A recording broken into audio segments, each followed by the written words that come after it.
નમસ્કાર દર્શક મિત્રો, આપણે નિહાળીશું સિટી લાઈન ન્યૂઝ ચેનલમાં આજના મુખ્ય સમાચારો। આરોગ્ય મંત્રી શ્રી હસ્તે વડસમા ખાતે કૃષિ મહોત્સવ યોજાયો। રામજી મંદિરનો પ્રાણ પ્રતિષ્ઠા મહોત્સવ ઉજવાયો। ફૂડ પોઈઝનિંગમાં 3 બહેનોના મોત। અસરગ્રસ્તોની મુલાકાત લેતા રાજકોટ કમિશનર। રાજકોટ જિલ્લા બેંકના ચેરમેન તરીકે વિઠ્ઠલભાઈની નિમણૂક। અમદાવાદ ખાતે ઈશ્વર વિવાહ યોજાયો।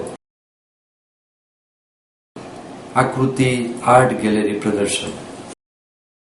આરોગ્ય મંત્રી શ્રીના હસ્તે વડસમા ખાતે કૃષિ મહોત્સવ યોજાયો।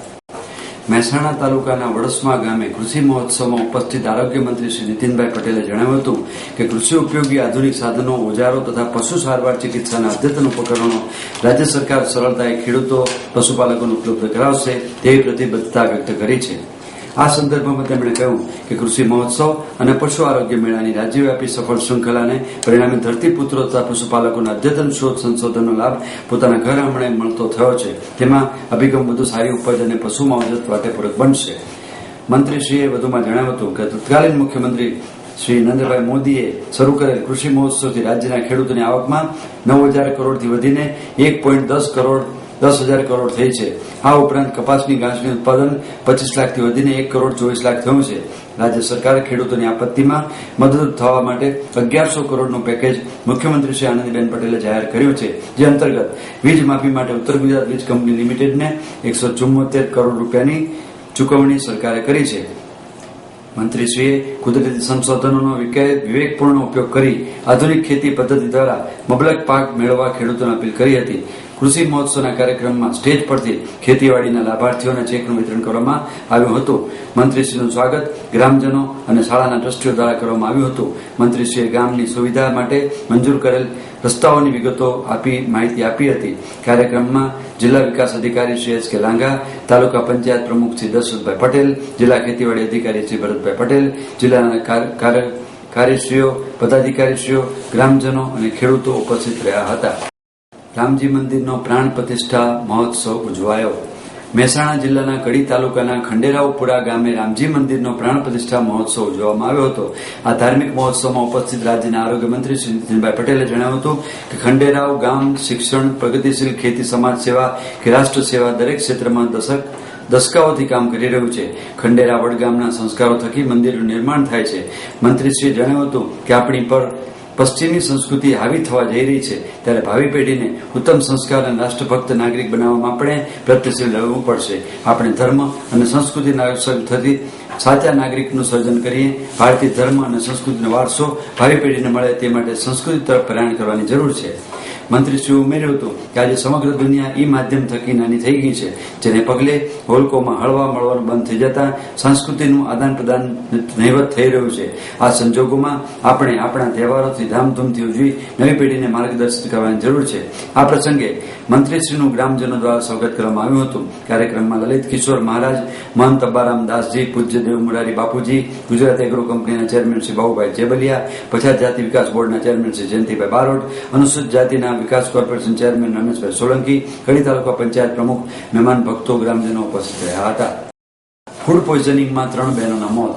હાલ ઉનાળાની ઋતુમાં વાસી ખોરાક ખાવાથી રોગચાળો વકરી રહ્યો છે, ત્યારે રાજકોટના ગંજીવાડા વિસ્તારમાં રહેતી સગી 3 બહેનો પરિવાર સાથે ભગવતીપુરા વિસ્તારમાં લગ્ન પ્રસંગમાં જમવા માટે 2 દિવસ પૂર્વે ગઈ હતી। ભોજન લીધા બાદ 3 બહેનોને ફૂડ પોઈઝનિંગ થઈ જતા સારવાર અર્થે સિવિલ હોસ્પિટલ દાખલ કરવામાં આવી હતી। સારવાર દરમિયાન એક બહેનનું ગઈકાલે મોત નીપજ્યું હતું। ત્યારબાદ આજે બાકીની બંને બહેનોના પણ મોત નીપજતા ભારે અરેરાટી વ્યાપી ગઈ છે। 3 બહેનોને લગ્ન પ્રસંગમાં બિરયાની ખાધા બાદ 3 સગી બહેનોને ફૂડ પોઈઝનિંગ થતા તેને સારવાર માટે સિવિલ હોસ્પિટલ ખસેડવામાં આવી હતી। સારવાર દરમિયાન સમયાંતરે 3 સગી બહેનોના મોત નીપજતા પરિવારમાં ભારે ગમગીની છવાઈ ગઈ હતી, પરંતુ આજે જ બિરયાની અન્ય લોકો પણ ખાધી હતી તો અન્ય લોકોને કેમ કંઈ થયું નહીં તે પ્રશ્ન ઉદ્ભવ્યો છે. ત્યારે આ બનાવ અંગે બી ડિવિઝન પોલીસ સ્ટેશનના સ્ટાફે પ્રાથમિક તારણ પ્રમાણે ત્રણેય બહેનોના મોત ફૂડ પોઈઝનિંગ લીધે થયા હોવાનું જાણવા મળ્યું છે. શહેરના ગંજીવાડા રહેતા સગીબેન 2 દિવસ પૂર્વે ભગવતીપુરા વિસ્તારમાં લગ્ન પ્રસંગમાં જમવા માટે ગઈ હતી. લગ્ન પ્રસંગમાં બિરયાની ખાધા બાદ ફૂડ પોઈઝનિંગ થતા સારવાર માટે સિવિલ હોસ્પિટલમાં સારવાર માટે ખસેડવામાં આવી હતી. જેમાં માયાબેન નારાયણભાઈ વાઘેલાનું ગત મોડી રાત્રે મોત નીપજ્યું હતું. બાદમાં આજે બપોરે અન્ય 2 બહેનો કૈલાસબેન અને શિવંતાબેન સારવાર દરમિયાન મોત નીપજ્યું હતું. આ બનાવની ગંભીરતાને પગલે બી ડિવિઝન પોલીસ સ્ટેશનનો સ્ટાફ દોડી ગયો હતો અને જરૂરી કાર્યવાહી હાથ ધરી હતી. ખરેખર ફૂડ પોઈઝનિંગ છે કે પછી સામૂહિક આપઘાત એ દિશામાં તપાસ હાથ ધરી છે. મોત પાછળનું ચોક્કસ કારણ જાણવા મૃતદેહનું પોસ્ટમોર્ટમ કરાવવા તજવીજ હાથ ધરવામાં આવી છે. જો ફૂડ પોઈઝનિંગ હોય તો અન્ય લોકોને કેમ અસર થઈ નહીં તે મોટો પ્રશ્ન ઉદ્ભવે છે. હાલ તો એક જ પરિવારની ત્રણ દીકરીઓના મોતથી પરિવારમાં અરેરાટી વ્યાપી ગઈ છે. ગઈ તારીખ 6/5/15ના રોજ રાજકોટમાં ભગવતીપુરા શેરી નંબર 4 ખાતે સુખસાગર હોલ છે, ત્યાં એક લગ્ન પ્રસંગમાં જમણવાર યોજાયેલો. તેમાં રાત્રિના ફૂડ પોઈઝનિંગનો એક બનાવ બનેલો. તેમાં ત્રણેય બહેનોને અસર થતાં રાજકોટ સિવિલ હોસ્પિટલમાં સારવારમાં દાખલ કરેલ. જેમાં સારવાર દરમિયાન અત્રે 2 બહેનો કૈલાસબેન તથા વનિતાબેન સારવાર દરમિયાન અત્રે બપોરે 3:45 વાગે મોત થયેલ છે. પ્રાથમિક તબક્કે અત્યારે વિશેષ કંઈ જાણકારી મળેલ નથી. ફૂડ પોઈઝનની જાહેરાત છે તે મુજબ આગળની કાર્યવાહી ચાલુ છે. અસરગ્રસ્તોની મુલાકાત લેતા રાજકોટ કમિશનર. રાજકોટ મનપા દ્વારા ગઈકાલે રૈયાધાર વિસ્તારમાં ડિમોલિશન કરી ઝૂંપડપટ્ટી હટાવી અસરગ્રસ્તોને અન્ય જગ્યાએ ખસેડવામાં આવ્યા છે. જે લોકોને ભાડું જોઈતું હોય તેવા લોકોને ભાડું અને જે લોકોને વૈકલ્પિક વ્યવસ્થા જોઈતી હોય તો અનન્ય ખાલી આવાસ યોજના ફ્લેટ હાલ પૂરતા આપવામાં આવ્યા છે. રાજકોટના 50 જેટલા પરિવારોને કાલાવડ રોડ પર આવેલ આવાસ યોજનાના ખાલી ફ્લેટમાં રાખવામાં આવ્યા છે.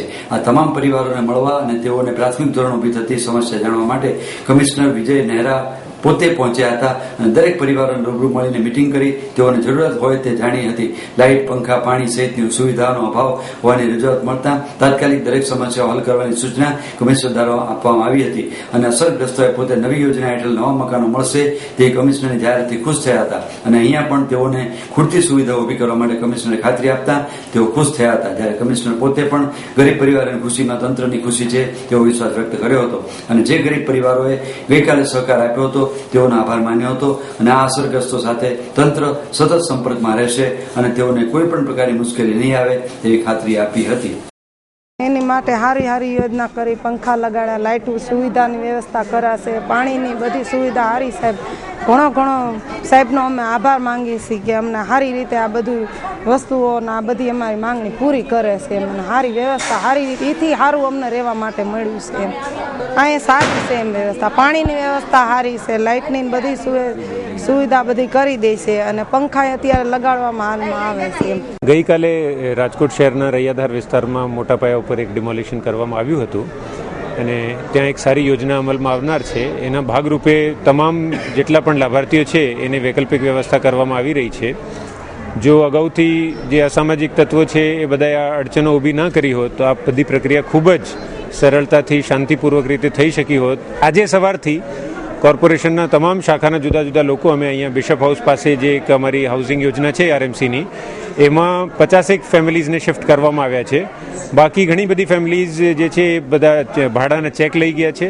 જે લોકોને ભાડાના ચેક લેવા નહોતા કે ભાડાએ મકાનો મળતા નહોતા એને આપણે 2 થી 3 જગ્યા ઉપર જુદી જુદી વ્યવસ્થાઓ કરી છે. આજે સવારથી અમે આવીને તમામ લોકો સાથે વાત કરી રહ્યા છીએ અને તમામ લોકો અત્યારે ખૂબ હાશકારો અનુભવી રહ્યા છીએ.